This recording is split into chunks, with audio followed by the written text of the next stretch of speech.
The avoidant is being tortured by thoughts of you. Not occasionally, not just in quiet moments, constantly, invasively, overwhelmingly, every hour of every day, you're occupying their mental space in ways they can't control and can't escape. They wake up thinking about you. You're the last thought before they fall asleep. You intrude into their work, disrupting their concentration. You appear in their mind during conversations with other people, making them unable to be fully present. You're there when they're trying to distract themselves, when they're attempting to date someone new, when they're doing anything that should occupy their attention. The thoughts about you have become so constant, so consuming, so relentless that they're making the avoidance life unbearable. And the unbearable quality is intensified by the fact that they can't do anything about the thoughts. They can't reach out because vulnerability terrifies them. They can't process the thoughts with anyone because admitting them would contradict their entire identity. They can't make the thoughts stop through distraction or suppression because the thoughts are too powerful. The avoidant is trapped inside their own mind with obsessive thoughts about you, and the trapping is creating psychological suffering that's affecting every area of their functioning. What makes the thinking unbearable is that it's not just pleasant reminiscence or mild curiosity about how you're doing. The avoidant is thinking about you in ways that are painful, anxiety-inducing, and destabilizing. They're thinking about what they lost. They're replaying their mistakes. They're imagining conversations where they explain themselves or apologize or express what they couldn't express when you were together. They're wondering if you're thinking about them. They're creating elaborate theories about what you're doing and whether you've moved on. They're comparing everyone new to you and finding everyone lacking. They're analyzing every interaction you had, looking for moments where things could have gone differently. All of this thinking is creating constant psychological pain that the avoidant has no outlet for. The pain can't be expressed, can't be processed with others, can't be resolved through action. It just accumulates day after day, making the avoidant's internal experience increasingly unbearable. The unbearable quality of the thinking is also about the avoidant recognizing how much power you have over them through the thoughts. The avoidant built their entire identity on being independent, on not needing anyone, on being unbothered by relationship outcomes. But the constant thinking about you is undeniable evidence that they're not independent. They do need you, and they're extremely bothered by losing you. The thoughts are destroying the avoidant's self-concept. Every intrusive thought about you is proof that who they believe themselves to be is fiction, and they're sitting with the collapse of their identity while being unable to do anything to restore it because restoration would require vulnerability they can't access. This is what's making the thinking unbearable. It's not just that they think about you constantly. It's that the thinking is forcing them to face truths about themselves they've spent their life denying. The intrusive quality of the thoughts they can't control. The thoughts about you are intrusive in ways the avoidant has never experienced with anyone else. Intrusive thoughts are thoughts that appear unwanted, that you can't control, that interrupt whatever you're trying to focus on. The avoidant is experiencing this with thoughts of you constantly. They'll be in a meeting at work and suddenly they're thinking about the way you laughed at something they said 3 months ago. They'll be having a conversation with a friend and they're actually thinking about whether you've started dating someone new. They'll be trying to fall asleep and their mind is replaying the last conversation you had, analyzing every word for meanings they missed the first time. The intrusive quality means the thoughts aren't voluntary. The avoidant isn't choosing to think about you. The thoughts are choosing themselves, appearing without permission, consuming attention without invitation. The inability to control these thoughts is particularly disturbing to someone whose entire strategy for life has been control. The avoidant controls their emotions through suppression. They control their vulnerability through distance. They control relationships through withholding. But they cannot control thoughts about you. They've tried. They've attempted to redirect their attention, to force themselves to think about other things, to stay busy enough that there's no mental space for thoughts of you, but none of it works. The thoughts about you break through every defense, every distraction, every attempt at control. and the failure of control is creating anxiety, because if the avoidant can't control their own thoughts, what can they control? The intrusive thoughts are revealing that their control was always an illusion, and the revelation is deeply destabilizing. The intrusive thoughts also have a repetitive quality that's making them unbearable. The avoidant isn't having new thoughts about you. They're having the same thoughts on loop, replaying the same scenes, rehashing the same regrets, asking themselves the same questions they can't answer. The repetition is creating mental exhaustion because there's no resolution, no progress, no movement forward. The thoughts just cycle endlessly, and the cycling is preventing the avoidant from thinking productively about anything else. Their mind is like a broken record stuck on you, and they can't move the needle to a different groove. The repetitive, intrusive thoughts are taking up so much cognitive capacity that the avoidant has nothing left for actual life tasks, for being present with people around them, for making forward progress in any domain. The intrusive thoughts are also coming at unpredictable times, which prevents the avoidant from ever feeling safe from them. If the thoughts only came at night, the avoidant could brace for them, but they come randomly, triggered by anything that remotely connects to you, or sometimes triggered by nothing discernible. A smell reminds them of you, and suddenly they're drowning in thoughts. A song plays, and they're back in a memory. They see someone who vaguely resembles you, and their whole day derails into thinking about you. The unpredictability means the avoidant is hypervigilant, always slightly on edge, never fully relaxed because they don't know when the next intrusive thought will ambush them. The hypervigilance is exhausting, and the exhaustion combined with the thoughts themselves is making daily functioning increasingly difficult. The specific content of the obsessive thinking. The avoidant is thinking about you in specific ways that reveal what they're struggling with most. They're thinking obsessively about their mistakes. Every moment they were cold when you needed warmth. Every time they withdrew when you reached for connection. Every instance they made you feel small for having normal needs. The mistakes replay in vivid detail, and with each replay comes a wave of shame and regret. The avoidant is torturing themselves with recognition of how they treated you, and the torture is unbearable because they can't undo anything, can't apologize adequately, can't make amends. The thinking is stuck on an unchangeable past, creating pain without possibility of resolution. The avoidant is also thinking obsessively about what you're doing now. They imagine your daily life in elaborate detail. They wonder if you're happy, if you're sad, if you're angry at them, if you've moved on, if you're dating someone new. The wondering creates anxiety because they don't have actual information. They're filling in gaps with imagination, and imagination often creates worst-case scenarios. The avoidant imagines you with someone else who can give you what they couldn't. They imagine you being happier without them than you ever were with them. They imagine you not thinking about them at all while they think about you constantly. All of these imagined scenarios create pain and jealousy and fear, and the emotions are unbearable because they can't verify or disprove any of it. They're suffering from scenarios that might not even be real. The thinking also includes the avoidant constructing conversations with you that will never happen. They're writing speeches in their head about what they'd say if they had the chance. They're practicing apologies. They're crafting explanations for their behavior.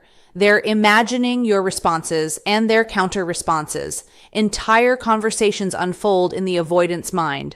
Conversations that feel real in the moment, but that exist only in imagination. And the imaginary conversations are making the real silence more painful because they're showing the avoidant exactly what they want.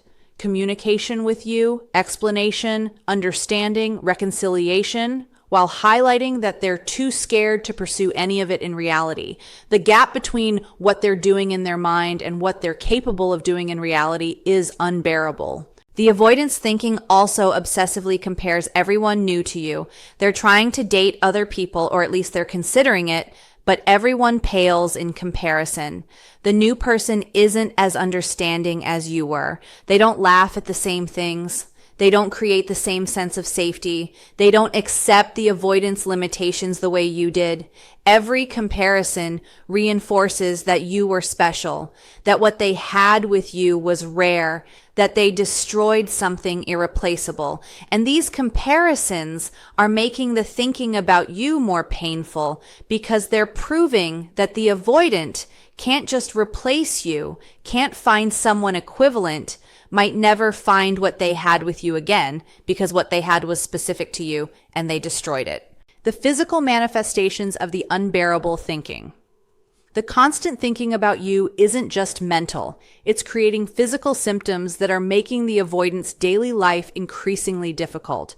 They're experiencing anxiety symptoms, tightness in their chest when thoughts of you surface, racing heart when they imagine you with someone else, shallow breathing when they're replaying their mistakes. The anxiety is being triggered by thoughts rather than by external circumstances, which means it's with them constantly because the thoughts are constant. The avoidance body is in a perpetual state of stress response, and the chronic stress is exhausting them physically in addition to the mental exhaustion the thinking creates. The thinking is also affecting the avoidant's sleep. They lie awake thinking about you. They have dreams about you that wake them up. They wake up in the morning and thoughts about you are immediately present. The sleep disruption is creating cumulative exhaustion that's affecting their functioning in every domain. They're tired at work. They're irritable with people around them. They're making mistakes because they can't concentrate. The sleep deprivation caused by thinking about you is creating a downward spiral where exhaustion makes emotional regulation harder, which intensifies the thoughts, which disrupts sleep more, which increases exhaustion. The cycle is making the thinking increasingly unbearable because the avoidant has no physical resources to manage it. The obsessive thinking is also affecting the avoidant's appetite and eating patterns. They're either eating too much to comfort themselves or too little because anxiety suppresses hunger. They're not enjoying food because they're too preoccupied with thoughts of you to taste what they're eating. They're using food dysregulation as one of many attempts to manage feelings they don't know how to process.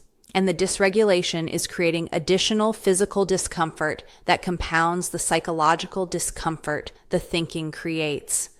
The avoidance body is suffering from their mind's obsession with you, and the suffering is visible in ways they can't hide.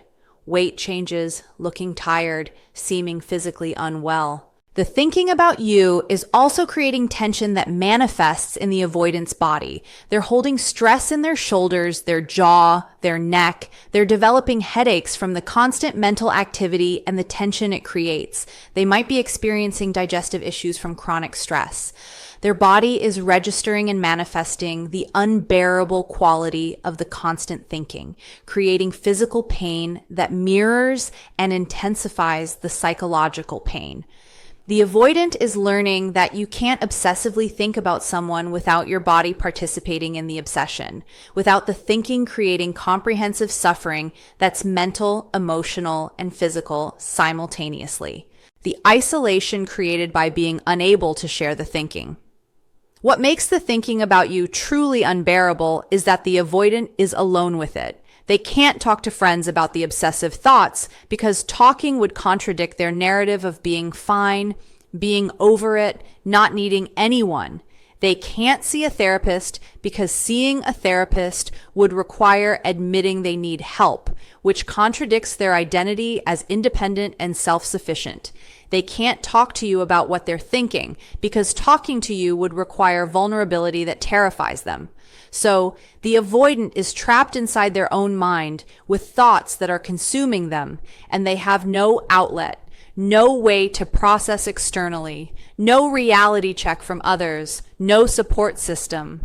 The isolation intensifies the unbearable quality because the thinking just loops internally without any external processing that might provide perspective or relief. The inability to share the thinking also means the avoidant is performing constantly when they're around others. They're pretending to be engaged in conversations while actually thinking about you. They're acting like they're fine while they're suffering internally.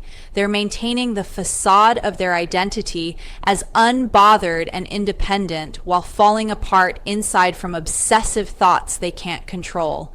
The performance is exhausting, adding to the unbearable quality of the thinking. The avoidant is not only dealing with constant thoughts about you, but also constantly working to hide those thoughts from everyone around them. The hiding requires enormous energy that the avoidant doesn't have because all their energy is being consumed by the thinking itself. The isolation also means the avoidant has no way to verify whether their thoughts about you are accurate. They're imagining what you're doing, what you're feeling, whether you've moved on, but they have no actual information. So imagination fills in gaps, and imagination often creates worst-case scenarios that may be completely wrong. If the avoidant could talk to someone who knows you, they might learn their worst fears are unfounded. If they could talk to you directly, they might discover that their imagined scenarios are inaccurate. But isolation means they're trapped with their own projections, unable to correct distorted thinking through reality testing.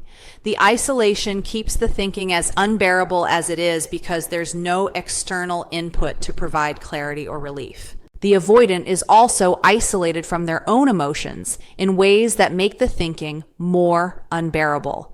They're thinking constantly about you, but they can't let themselves fully feel what the thinking is bringing up. They can't cry about losing you because crying would be admitting vulnerability. They can't express anger about the situation because anger would require acknowledging they care. They can't talk about loneliness because loneliness contradicts independence. So the emotions the thinking generates have nowhere to go. They're trapped inside along with the thoughts, creating increasing internal pressure that has no release valve. The avoidant is isolated from support systems externally and isolated from their own emotional experience internally. And this double isolation is making the unbearable thinking completely unsustainable. The ways they try and fail to make the thinking stop. The avoidant is trying desperately to make the thinking about you stop, and every strategy is failing, which is making the unbearable situation worse because failure reinforces their powerlessness. They're trying distraction, staying constantly busy, filling every moment with activity, never allowing themselves to be alone with their thoughts. But the thoughts break through anyway. They intrude during the busiest moments. They surface the instant distraction ends. The avoidant discovers that you can't outrun your own thoughts, that busyness doesn't eliminate thinking. It just postpones it until you're so exhausted you have no resources to manage it. The avoidant is also trying suppression, actively forcing themselves not to think about you. But suppression creates a rebound effect where the suppressed thoughts come back stronger. The more the avoidant tries not to think about you, the more they think about you. It's like being told not to think about a white bear. The instruction guarantees thinking about exactly what you're trying not to think about. The failed suppression is making the avoidant feel increasingly powerless because they're using their primary coping mechanism, and it's not just failing, it's making things worse. The realization that their usual strategy is counterproductive is disturbing because it means they don't know how to handle what they're experiencing. The avoidant is trying to make the thinking stop by attempting to move on to someone new. They're dating, or at least trying to date, hoping that new romantic interest will displace thoughts of you, but the strategy fails completely because everyone they meet is compared to you and found wanting. The new person just highlights what the avoidant lost. Dating someone new doesn't stop thoughts about you. It intensifies them by making clear how unique you were, how good what they had with you was, how impossible it is to replace what they destroyed. The failed attempt to move on makes the thinking more unbearable because it proves you're not replaceable, which means the loss is irreversible, which makes the regret even more painful. The avoidant is also trying substances to numb the thinking. Alcohol, marijuana, possibly other drugs or addictive behaviors are being used to create mental escape from constant thoughts of you, and substances work temporarily. They provide hours of not thinking so clearly, of feelings being muted, of obsessive thoughts being somewhat quieted, but the relief is temporary and the cost is high. The substances don't eliminate the thinking, they just postpone it. And when the avoidant sobers up, the thoughts return with full force, often intensified by the depressive effects of the substance. The substance use is also creating new problems, potential addiction, poor decisions while intoxicated, damage to health and relationships that compound the unbearable quality of the thinking by adding new sources of distress. The realization that the thinking is revealing their attachment. What's making the thinking particularly unbearable is the avoidant's growing recognition of what the thinking means. They're deeply attached to you in ways they've been denying. The constant thinking is undeniable evidence of attachment. You can't think obsessively about someone you're not attached to. You can't have someone intrude into your thoughts constantly if they don't matter to you. You can't be unable to move on if you weren't actually deeply bonded. The thinking is forcing the avoidant to confront that everything they told themselves about not needing anyone, about being fine alone, about not being affected by relationships was a lie. They're profoundly affected. They did need you. They're not fine without you. And these realizations are threatening their entire identity. The avoidant is also realizing through the thinking that they loved you, probably love you still. And this realization is unbearable because it makes everything they did, withdrawing, being cold, eventually losing you, into a greater tragedy. If they didn't love you, the loss would be easier to bear. But they did love you, which means they destroyed something precious, not because it wasn't valuable, but because they were too scared to keep it. The thinking is forcing recognition that fear destroyed love, that defense mechanisms eliminated the exact thing the avoidant actually wanted, that their patterns cost them the relationship that mattered most. Understanding this through constant thinking about you is creating grief so profound the avoidant has no capacity to process it. The unbearable thinking is also revealing to the avoidant that they need people more than their identity allows for. The avoidant has built their identity on not needing anyone, but obsessive thoughts about one specific person prove that they do need. They do attach. They do depend on others for emotional well-being. The thinking is destroying the fundamental story the avoidant has told about themselves. They're not the independent person they thought they were. They're not above human need for connection. They're just a regular person with attachment needs who's been denying those needs and who's now suffering the consequences of the denial. The identity collapse that the thinking is causing is making the thinking unbearable because the avoidant doesn't know who they are if they're not the independent one. The thinking is also revealing to the avoidant that you had more power in the relationship than they believed. The avoidant thought they had the power through being less attached, less invested, less affected, but the constant thinking proves you have enormous power over them. You occupy their mental space without trying. You affect their emotional state without being present. You control their attention without any effort. The power was never where the avoidant thought it was. You had it all along through being genuinely valuable to them, and they're recognizing this too late, after they've lost you, when the recognition can only create pain without creating any possibility of correction or reconnection. The tipping point where unbearable becomes transformation or breakdown. The thinking about you has become so unbearable that the avoidant is reaching a tipping point. Something has to give. Either the unbearable thinking drives them toward transformation, getting therapy, doing the work to heal their attachment wounds, becoming capable of vulnerability, or it drives them toward breakdown where their functioning collapses completely. The tipping point is dangerous territory. The avoidant is closer to needing serious help than they've ever been. The question is whether the pain will motivate growth or whether it will just break them in ways that make growth even less accessible. Transformation is possible, but rare. It requires the avoidant using the unbearable thinking as a wake-up call. The thinking is teaching them they can't continue living the way they've been living. Their patterns don't work. Their defenses don't protect them.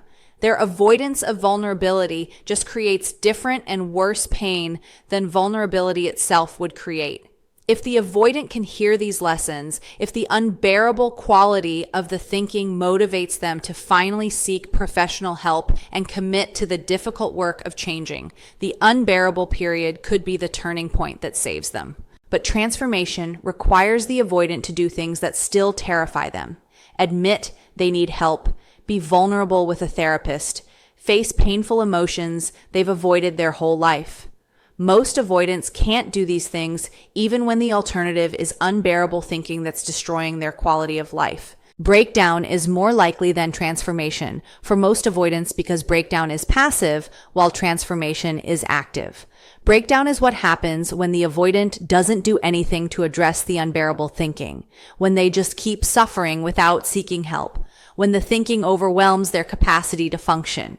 Breakdown looks like being unable to work, unable to maintain relationships, unable to care for themselves properly, potentially hospitalization if things get severe enough. The avoidant sliding toward breakdown is someone whose life is coming apart because obsessive thoughts about you, combined with inability to do anything about those thoughts, is exceeding their psychological capacity to manage. Breakdown is failure of all their defenses, collapse of all their functioning.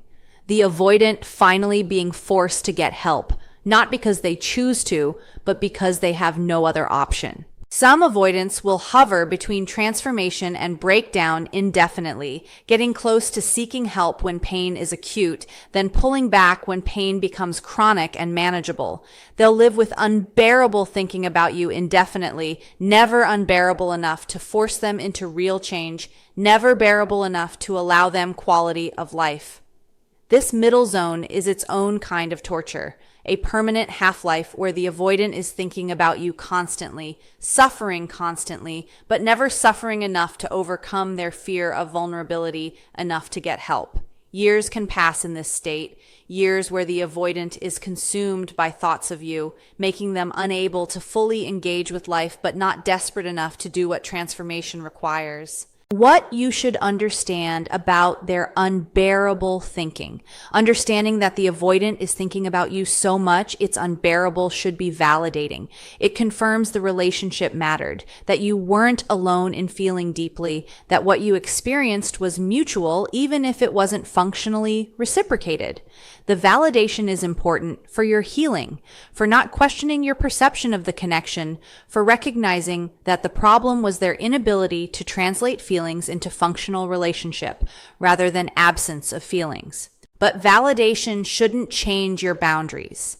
The avoidant thinking about you constantly while remaining unable or unwilling to reach out, to be vulnerable, to do their work, doesn't create any reason for you to be available to them. You should also understand that their unbearable thinking isn't your responsibility. You didn't cause it by leaving or by enforcing boundaries. You caused it by being someone genuinely valuable who they lost through their own patterns. The thinking is an appropriate response to losing something precious. The unbearable quality is the avoidant finally experiencing consequences for patterns they've maintained for years. You're not responsible for relieving their suffering by making yourself available again, by accepting their limitations, by sacrificing your needs. Their suffering is theirs to manage, ideally through getting professional help and doing the work to be different. Understanding their thinking should also reinforce why you can't wait for them. The avoidant thinking about you constantly doesn't mean they're any closer to being ready for a healthy relationship. Thinking isn't the same as growing. Suffering isn't the same as changing. They can think about you obsessively for years while remaining incapable of the vulnerability and consistency that partnership requires.